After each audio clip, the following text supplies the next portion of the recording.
Dans cette vidéo, je vais vous présenter Sense 2.1 pour les tablettes. Donc là, dans un premier temps, je vous montre le temps de démarrage. La tablette ayant déjà démarré, c'est donc Fastboot qui a été utilisé et vous pouvez voir que c'est quasiment instantané.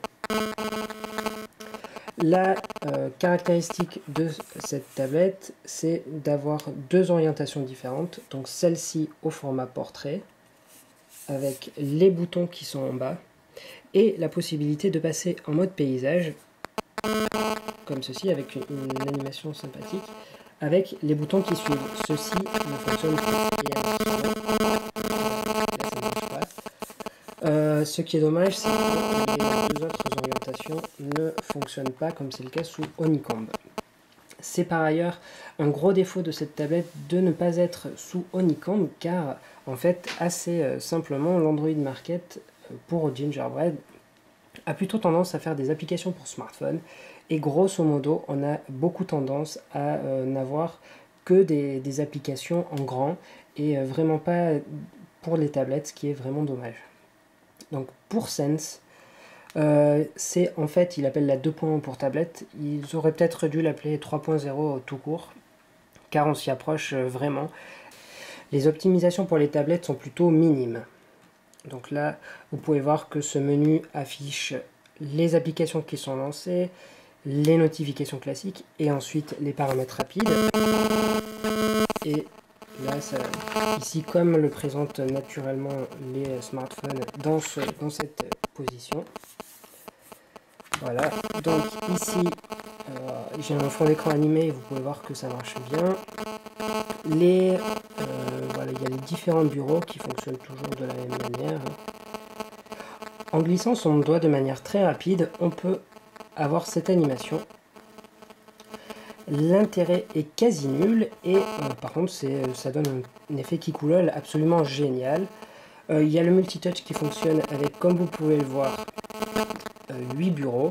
Et l'inconvénient, c'est qu'on ne peut ni en ajouter ni en supprimer. Par contre, on peut les mettre là où on souhaite, normalement. Voilà.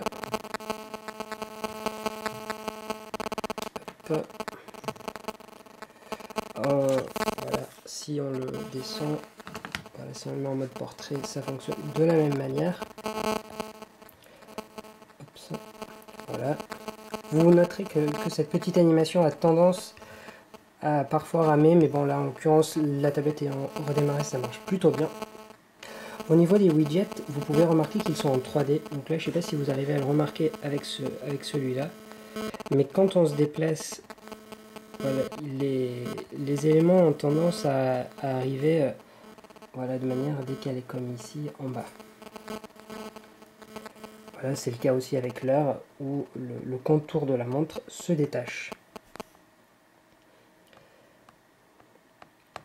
Donc vu que c'est HTC Sense, eh bien, on retrouve les thèmes, avec la possibilité d'en obtenir sur internet, mais le gros inconvénient, c'est que si on n'a pas une carte SIM, tout simplement ça ne fonctionne pas. Il nous refuse l'accès à internet, ce qui est tout de même dommage. Il y a aussi des skins, des fonds d'écran, et pour l'écran de verrouillage, ça reprend le même principe, avec l'ajout d'icônes personnalisées. Donc là, je les laisse celles par défaut, et j'ai choisi d'afficher la météo. Donc ici, deux choix, soit je déverrouille comme ceci, soit c'est choix numéro 2, je veux par exemple lancer l'appareil photo, et je n'ai qu'à glisser dans le cercle l'icône. Pour ce qui est des widgets, on retrouve ce qui est habituel sous Sense. Il n'y a pas vraiment de nouveauté, si ce n'est voilà, cette application Note qui va particulièrement fonctionner avec le stylet. Voilà, donc en bas ici, on a trois emplacements pour y mettre des raccourcis vers les applications que l'on souhaite. Voilà, par exemple. Pour ce qui est du menu des applications, c'est identique. Donc ici, tous, c'est-à-dire le mélange entre les applications système et celles qui ont été téléchargées. Le deuxième, c'est les applications fréquentes. Et enfin le dernier, les applications téléchargées, donc sur l'Android Market, car cette tablette est certifiée par Google, donc a accès à cette boutique de Google.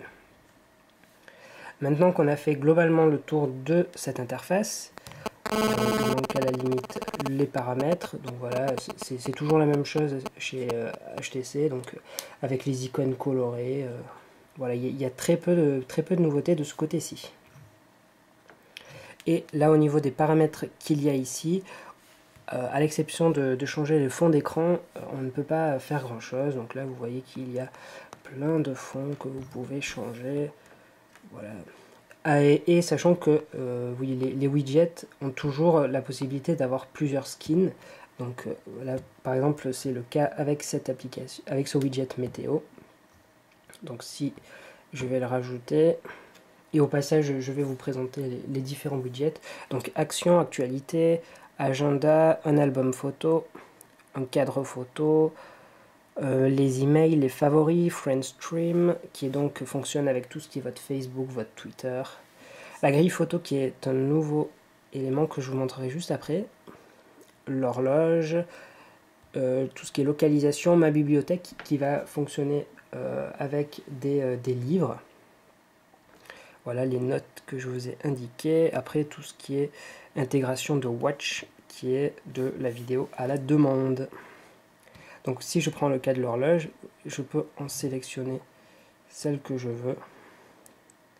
Vous voyez au passage que c'est très fluide et que c'est très joli. Donc si je sélectionne celle-là, je dois également choisir une ville. Donc là, je vais mettre Londres. Donc voilà, Londres s'affiche, et si je clique dessus, ça me redirige vers l'application météo, qui a la particularité de, du moins c'est plutôt l'application horloge, pardon, qui m'affiche les différentes heures dans d'autres villes, qui sont configurables. Ici, c'est donc un doc qui affiche voilà, toutes les tâches actuelles. Ici, rappelle l'heure, la météo, et les détails concernant la météo. Ici c'est le réveil, donc relativement classique. À noter, voilà, un petit défaut, c'est que on a soit ceux qui sont déjà prédéfinis, soit en obtenir plus depuis voilà, HTC Sense, c'est valable depuis la 2.0, mais on ne peut pas utiliser directement des chansons de sa carte SD. Il faut manuellement le mettre dans le dossier, ce qui est plutôt dommage de la part de HTC qui essaye normalement de simplifier cet accès. Donc là, pour la bibliothèque, voilà, c'est des livres que j'ai téléchargés. Donc là, si il veut bien me le mettre en paysage, il n'a pas l'air d'avoir envie. Donc voilà, ça me tourne les pages. Le livre n'est pas stocké actuellement dans la tablette, tout est dans le cloud, vous le notez avec la petite icône de chargement. Voilà. Donc je vais vous montrer également, si ça veut bien s'enlever, la galerie photo, qui est un nouveau élément. Voilà, donc ici il n'y a qu'un widget différent. Voilà. Donc c'est ces différentes photos que j'ai prises que vous retrouverez dans le test. Donc voilà, ça fait une petite animation à chaque fois que je change de photo. Hop, retour au début, voilà, retour à la galerie, etc. etc. Donc voilà, c'est pour faire joli, c'est bien fait. On va pas tellement leur en vouloir. Maintenant, parmi les nouveautés, donc actualité, ça c'est du grand classique sur HTC, chez HTC. Donc, ça fonctionne également en mode portrait. Donc ici les différents titres, et ici l'actualité au complet avec tout ce qui est partage et tout ce qui est nécessaire à cela. Ensuite, actualité et météo, c'est fourni par Android. Donc ici, la première ligne, il y a l'agenda qui est légèrement modifié aussi par HTC, qui est à nouveau plutôt réussi, avec notamment la présence de la météo ici. Voilà, c'est un petit plus si vous, notamment vous voyagez fréquemment. Donc la bourse, je l'ai jamais ouverte. Voilà, c'est si on regarde l'action Google, ça va pas bien par exemple. Ensuite, voilà une application calculatrice qui est très jolie. Hein. On va pas lui en dire le contraire. Configuration, c'est le premier écran qui se lance. Les contacts, c'est inchangé. J'ai pas envie de vous le montrer par rapport aux personnes qui sont dedans, mais voilà, c'est exactement la même chose qu'on retrouve sur un smartphone, d'où l'utilité très moyenne de Sense 2.1 parfois. Donc il y a Facebook par Sense, qui est donc à nouveau défini. Pour Friendstream, il regroupe tous les comptes de, voilà, donc ça va être Facebook, Flickr et Twitter. Donc là actuellement j'ai que mon Twitter. Donc ici les flux, ici les conversations, tout ce qui est voilà, photos et vidéos, mais qui sur Twitter ne fonctionne pas. Et ça le fait par exemple avec Facebook. Pour la galerie, il y a différents dossiers. Donc ici toutes les prises de l'appareil photo, toutes les photos, sachant que à chaque fois que vous enregistrez une photo, du moins que vous gribouillez, comme ça s'appelle un gribouillage selon HTC, ça s'ajoute ici également. Donc là, si je regarde une photo, voilà, ça marche assez bien. Le multitouch est en revanche un peu du mal. Voilà. Bon, partager, on l'envoie sur un autre. Voilà, ça c'est un mode diaporama, etc., etc. Rien de neuf au soleil. Gestionnaire des tâches, c'est pareil. Horloge, c'est pareil, je vous l'ai déjà montré. HTC Like, HTC Hub, c'est du grand connu. On va s'attarder tout de même sur le navigateur internet qui est important aujourd'hui. Donc voilà. Donc là, au passage, je vous montre le clavier. Donc vous avez vu qu'en mode paysage, c'est relativement sympa. En revanche, je trouve que en mode portrait, ça prend beaucoup trop de place. Les touches sont quasiment 2 fois trop grandes et c'est pas forcément pratique. Et du moins, ça fait perdre de la place, quoi. Ce qui est plutôt dommage. Donc voilà. La possibilité d'ajouter facilement des nouveaux onglets. Donc voilà, hop, qu'on fait apparaître ici. Voilà, donc on passe de l'un à l'autre très rapidement. Et sachant que la limite des fenêtres qu'il y avait sur certains smartphones est ici supprimée.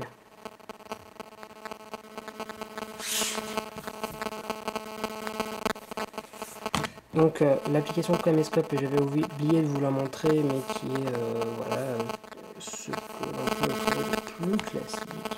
Il n'y a rien de particulier au niveau de la configuration, autant en mode vidéo qu'en mode photo. En revanche, on peut faire du traitement après avoir pris une photo. Donc voilà, il y a ces effets-là, mais on va pouvoir les traiter par la suite. Donc ici.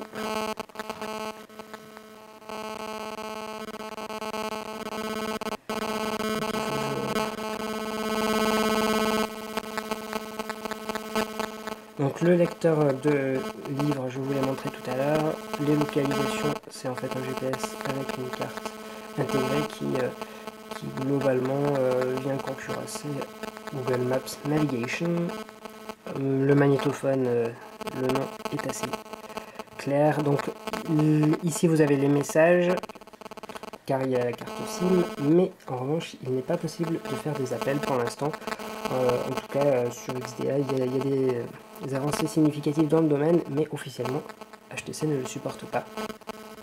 Pour ce qui est de l'application musique, je n'ai pas rajouté des musiques.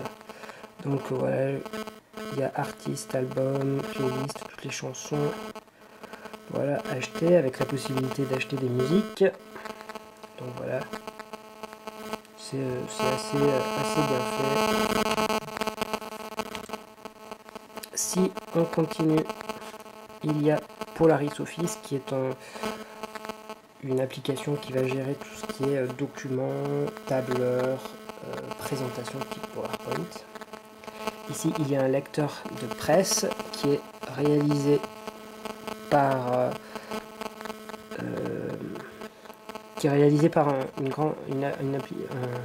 un service connu qui donc n'est pas spécifique à la tablette. On aurait pu tout à fait le télécharger ailleurs. Je ne me rappelle plus de son nom. Les notes, on le verra dans une autre vidéo. Donc voilà, le petit ajout s'appelle SnapBooth, qui permet tout simplement de, voilà, qui est en fait un concurrent à ce que propose Apple dans le domaine.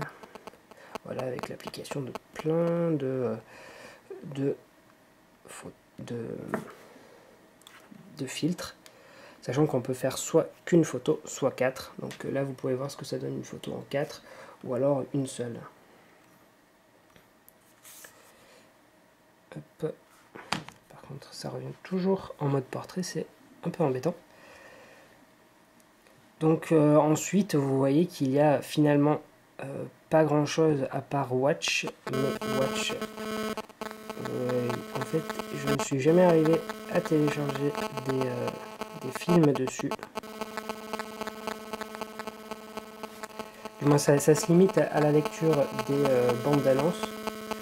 Et voilà, j'ai pas réussi à faire mieux que ça, donc c'est dommage parce que en fait, ce service HTC Watch permet d'utiliser des vidéos qui sont de télécharger des vidéos qui pourront ensuite être regardées sur jusqu'à 5 terminaux HTC.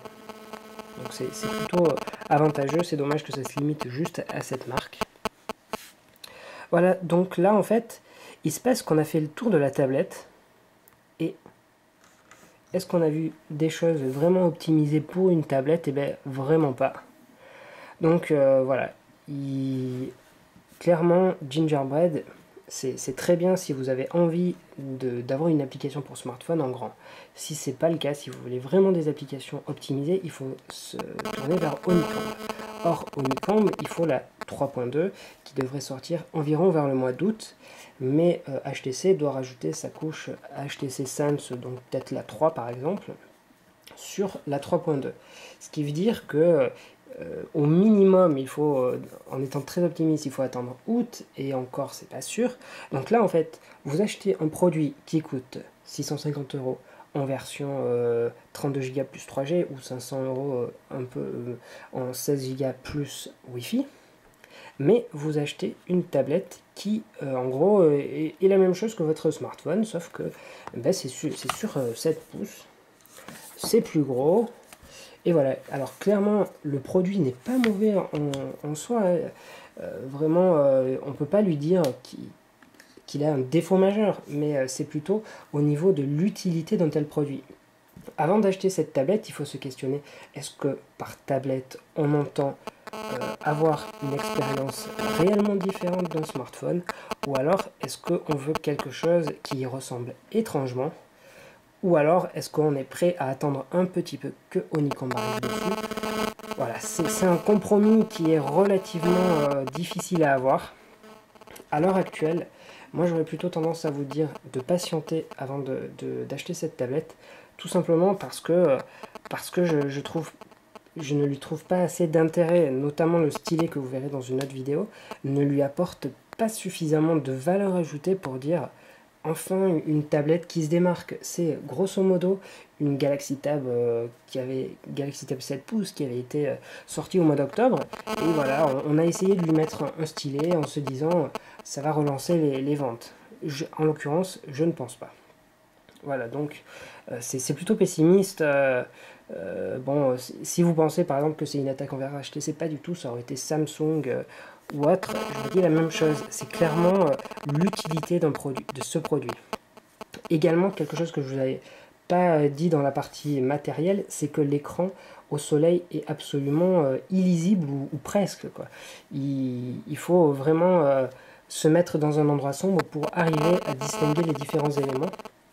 Donc on a une tablette qui est faite en conséquence pour une utilisation plutôt domestique et plutôt comme un smartphone. Donc j'espère que ces conseils vous auront aidé et j'espère que voilà, vous en ferez bon usage avant d'acheter éventuellement cette tablette.